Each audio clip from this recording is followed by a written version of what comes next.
ਅੱਜ ਕਿਸਾਨ ਆਗੂ ਰਾਕੇਸ਼ ਟਕੈਤ ਤਖਤ ਸ਼੍ਰੀ ਕੇਸਗੜ੍ਹ ਸਾਹਿਬ ਸ਼੍ਰੀ ਅਨੰਦਪੁਰ ਸਾਹਿਬ ਵਿਖੇ ਨਤਮਸਤਕ ਹੋਏ ਨੇ। ਦੱਸ ਦਈਏ ਕਿ ਇਸ ਮੌਕੇ ਤੇ ਉਹਨਾਂ ਨੇ ਗੁਰੂ ਚਰਨਾਂ ਦੇ ਵਿੱਚ ਅਰਦਾਸ ਬੇਨਤੀ ਕੀਤੀ ਹੈ ਅਤੇ ਨਾਲ ਹੋਰ ਵੀ ਕਿਸਾਨੀ ਦੇ ਨਾਲ ਜੁੜੇ ਹੋਏ ਜਿਹੜੇ ਮੁੱਦੇ ਨੇ ਉਹਨਾਂ ਦੇ ਬਾਰੇ ਵੱਡੇ ਬਿਆਨ ਦਿੱਤੇ ਨੇ। ਇਸ ਮੌਕੇ ਤੇ ਉਹਨਾਂ ਨੇ ਕੇਂਦਰ ਸਰਕਾਰ ਨੂੰ ਵੀ ਬੁਰੀ ਤਰ੍ਹਾਂ ਦੇ ਨਾਲ ਘੇਰਿਆ।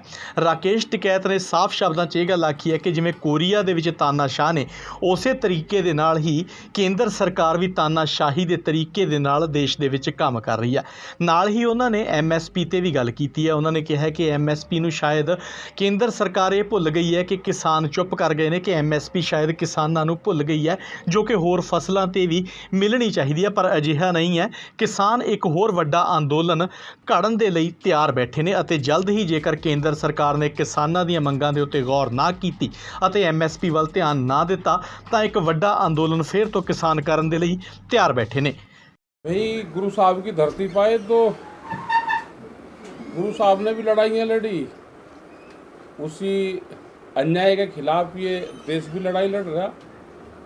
तो यहाँ पाए क्योंकि यहाँ पे ये था कि जब वहाँ से जीत हासिल कर लेंगे, वहाँ से मोर्चा उठेगा तो दरबार साहब जाएंगे, यहाँ पे जाएंगे। तो यहाँ पे नहीं आया गया था उस टाइम पे, तो आज यहाँ पे भी आए। पूरे अब हिमाचल में पंजाब की जो है इस साइड में हम निकल रहे हैं बाद में, क्योंकि हिमाचल के किसानों की भी बड़ी दिक्कत है। वे पहाड़ पर रहते हैं, अपनी बात संगठित होकर मजबूती से कह नहीं पाते। तो यहाँ 4-5 दिन हम रहेंगे और उस बेल्ट की भी बात सुनेंगे। खास करके पूरा देश का एक मसला है MSP गारंटी कानून। MSP में फसलें नहीं बिकती, वो चाहे मक्का हो, थोड़ा सा कनक और जीरी बिक जाती है, लेकिन दूसरी और फसलें नहीं बिकती। तो ये है कि जो 23 फसलें हैं वे भी और भी फसलें MSP पे आए, वो चाहे दूध हो या वेजिटेबल्स हो, फ्रूट्स हो, उसको भी MSP का लाभ मिले। ये एक बड़े इशू यहाँ के हैं। जमीनों के तो रेट बढ़ जाते हैं, लेकिन उसमें पैदा होने वाले फसलों के दाम नहीं बढ़ते। तो लोग खुश हो जाते हैं कि जमींदार भी के भाई ज़मीन के ठीक रेट हैं, चलो थोड़ी सी ज़मीन बेच लो। लेकिन आने वाले टाइम पे कितने दिन तक ज़मीन हम बेच कर गुजारा करेंगे? हमें फसलों के दाम चाहिए, सरकार उसे फैसिलिटी चाहिए। अगर दाम कम है तो सरकार उसको फैसिलिटेट करे। ये हमारे बड़े सवाल अब रहेंगे।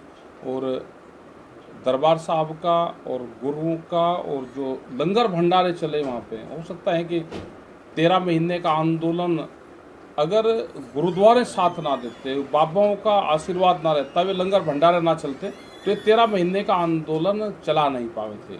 तो बड़ा योगदान गुरु का रहा है, गुरु की धरती से रहा है और गुरु घर का रहा है लंगर भंडार। किसान की आप बात कर रहे हो, अभी नया इशू है कि स्वामीनाथन कमेटी की रिपोर्ट लागू हो, C2+50 वाला फार्मूला हो, उस पर MSP की गारंटी दे। आंदोलन है, 13 महीने आंदोलन चला, बहुत लोग उसमें से अलग अलग जगह चले गए। MSP का एक बड़ा सवाल देश में है और एक बड़े आंदोलन की देश में फिर ज़रूरत है। हम पूरे देश में जा रहे हैं और एक दिन फिर वो माहौल बनेगा कि देश पे MSP के इशू पे पूरा देश किसान एकजुट होगा। हिमाचल में आपने जाने की बात, मूंग की दाल के ऊपर MSP की बात भी उन्होंने की है। देखो वे कर रहे हैं, उसको पंजाब की सरकार पे मुसीबत आएगी और भी ज़्यादा आएगी। ये खुले छोड़ देंगे, केंद्र सरकार जो दाब के बैठी हुई थी उनको खुले छोड़ देंगे कि वहाँ पे आप झगड़े करवाओ। इस तरह की पॉलिसी यहाँ पर आएगी। और जो भी MSP की बात है, MSP की बात भारत सरकार को करनी चाहिए। स्टेट MSP पे खरीद नहीं कर सकता जब तक भारत सरकार उसको रिलीफ नहीं देगी, उसकी मदद नहीं करेगी, कोई स्टेट MSP पे खरीद नहीं कर सकता। सत्ता से मसले समाधान नहीं होते, समाधान होते हैं आंदोलन से।